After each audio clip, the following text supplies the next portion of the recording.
L'auteur parle au début du livre d'un Occident qui est narcissique alors qu'il ne comprend pas qu'il est isolé internationalement. Je cite l'auteur.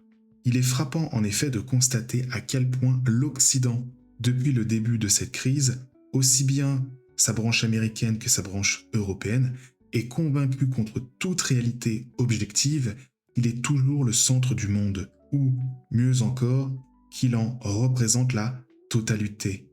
Russie maléfique mise à part, toutes les nations de fraîche date seraient confites dans l'admiration de ses valeurs. L'auteur poursuit un peu plus loin. Il écrit « La globalisation qu'il a déclenchée s'essouffle. Son arrogance exaspère le narcissisme occidental, l'aveuglement qui s'ensuit est devenu l'un des atouts stratégiques majeurs de la Russie.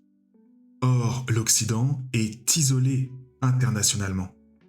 Pour s'en convaincre, il suffit de regarder la carte réalisée par le groupe d'études géopolitiques le 7 mars 2022 sur la réaction des États à l'invasion de l'Ukraine.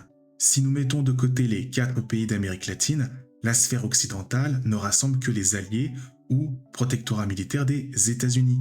Les pays qui ont activement soutenu la Russie forment un bloc assez peu recommandable, certes sur le plan démocratique, mais sont nombreux.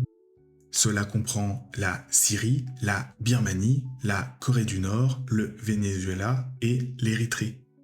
Mais le plus frappant dans cette carte est la masse des pays qui n'ont pas condamné. Le Brésil, l'Inde, la Chine, l'Afrique du Sud, donc ça nous fait penser aux BRICS, évidemment.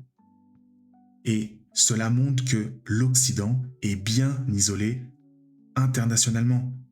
La Russie, quant à elle, n'entend pas imposer au monde ses valeurs. Elle n'aurait de toute façon pas les moyens de le faire.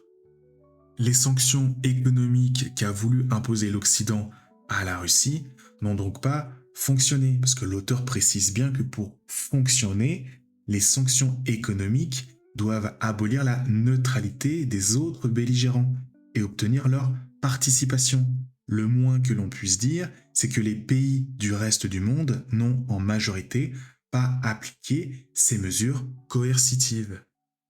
Le reste du monde a même soutenu la Russie dans son effort pour briser l'OTAN, en achetant son pétrole et son gaz, et en lui fournissant le matériel et les pièces détachées dont elle avait besoin pour continuer la guerre et faire marcher sans trop de mal sa société civile.